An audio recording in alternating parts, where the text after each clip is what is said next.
Assalamualaikum warahmatullahi wabarakatuh. Saya Uswatun Hasanah dari MKS 4B. Nah, di sini saya akan menjelaskan tentang distribusi frekuensi. Nah, distribusi frekuensi adalah data-data yang tersusun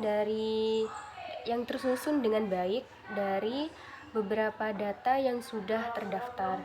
Data-data dari hasil penelitian yang di lapangan yang masih berupa data acak dapat dibuat data yang berkelompok berdasarkan kelas-kelas tertentu. Ada komponen-komponen atau bagian yang diperlukan dalam penyusunan tabel distribusi frekuensi. Di antaranya adalah kelas interval, di mana sejumlah nilai variabel yang ada dalam batas kelas tertentu. Banyaknya kelas tergantung dengan banyaknya data. Nah, setiap interval kelas terdiri dari dua bagian atau terdiri dari dua batas. Untuk yang pertama adalah batas bawah kelas, di mana nilai yang membatasi batas bawah kelas. Untuk yang kedua adalah nilai batas atas kelas, di mana nilai yang membatasi kelas bagian atas. Kedua adalah frekuensi, di mana jumlah atau banyaknya data yang diambil dari penelitian. Yang ketiga adalah range.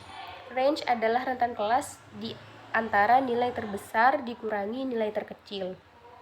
Yang keempat adalah nilai titik tengah kelas, yang merupakan nilai yang terdapat di tengah interval kelas. Nah, di sini ada rumus yang bisa kita gunakan untuk mencari titik tengah kelas, yaitu batas bawah kelas ditambah batas kelas atas dibagi 2. Nah, yang kelima adalah tepi kelas, yaitu tepi kelas yang tidak memiliki lubang untuk angka tertentu antara kelas 1 dengan kelas yang lain. Terdapat dua tepi yang berbeda dalam pengertian dari data, yaitu tepi kelas atas dan tepi kelas bawah. Selanjutnya adalah frekuensi. Nah, di sini frekuensi itu dibagi menjadi dua, yaitu frekuensi kumulatif kurang dari dan frekuensi kumulatif lebih dari. Frekuensi kumulatif lebih dari adalah penambahan dari nilai frekuensi dari atas ke bawah. Sedangkan untuk yang lebih dari dimulai dari nilai paling bawah dari frekuensi kumulatif lebih dari, kemudian dikurangi nilai frekuensi dari atas ke bawah.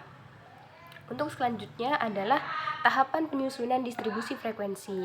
Nah, untuk membuat tabel distribusi frekuensi diperlukan ada beberapa langkah-langkah yang harus kita lakukan. Yang pertama adalah mengurutkan data dari yang terbesar hingga terkecil. Yang kedua, menetapkan data terbesar dan data terkecil, kemudian menentukan range. Nah, yang ketiga adalah menentukan kelas interval atau jumlah kelas yang diperlukan. Atau dapat juga menggunakan rumus Trages, yaitu K sama dengan 1 ditambah 3,3 log N. Nah, untuk keterangannya, K di sini merupakan kelas interval dan N merupakan jumlah data. Untuk yang keempat adalah menghitung lebar kelas, lalu hasilnya dibulatkan. Kemudian susun limit interval bawah kelas secara vertikal. Kemudian tentukan limit atas penyesuaian. Dan dapat data mentah dan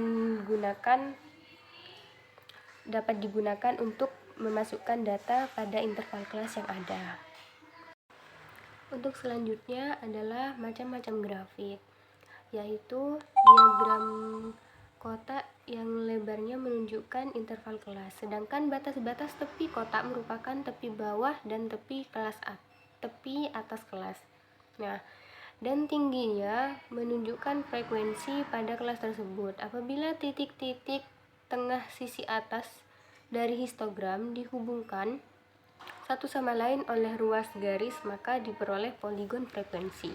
Selanjutnya adalah ogive.